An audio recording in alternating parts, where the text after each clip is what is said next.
Now we're going to look at adding a new client.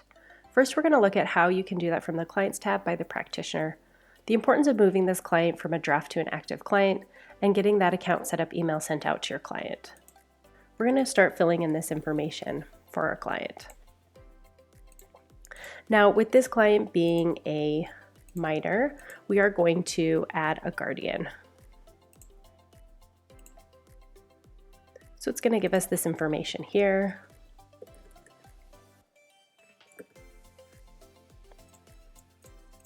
Important step here is that we choose to enable online access and that this client can receive email notifications.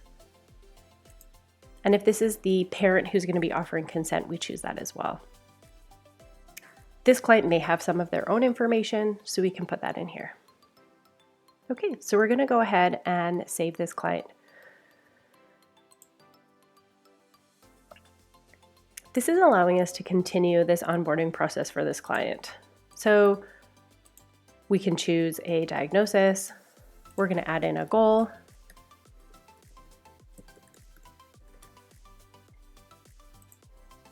We have just simple goal tracking option at this point.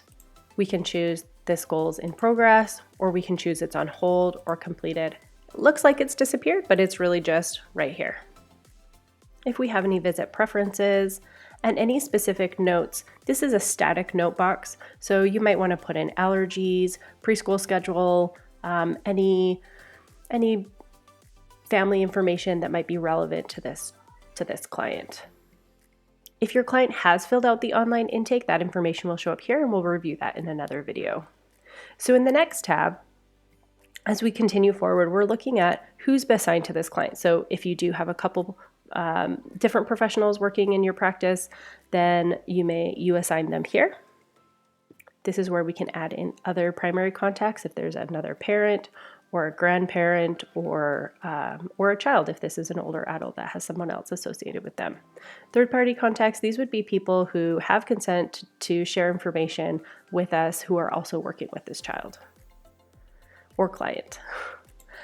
You can see that I work in pediatrics. I often come back to that client comment. You may or may not at this point know what amount of funding you've been granted to work with this client. We can put that funding information in here. We'll review this again in further detail in another video.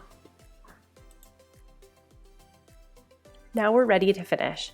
If we choose to finish later, this client's going to stay as a draft and we won't be able to invoice for this client. So it is important to bring that client from a draft to an active client. And when we do that, we actually create our first chart note. Really what that does is it just creates this initial summary of the information that we've gathered to this point for this client. So we're going to go ahead and complete that. Now we're coming to the next step where it's saying, okay, you've set up your client. Are you now ready for them to access their client portal? So yes, we're ready for this parent to access their client portal. So we're going to go ahead and send that email to her. All right, so there you have it. We have added our first client. Here she is, and that information is there. At this point, if we are looking to no longer work with this client, we can discharge that client. We can continue to add in information, these provider notes or these intake comments. Those will continue to be static boxes. And if we pop over to the Files tab, you'll see that we've created our first chart note.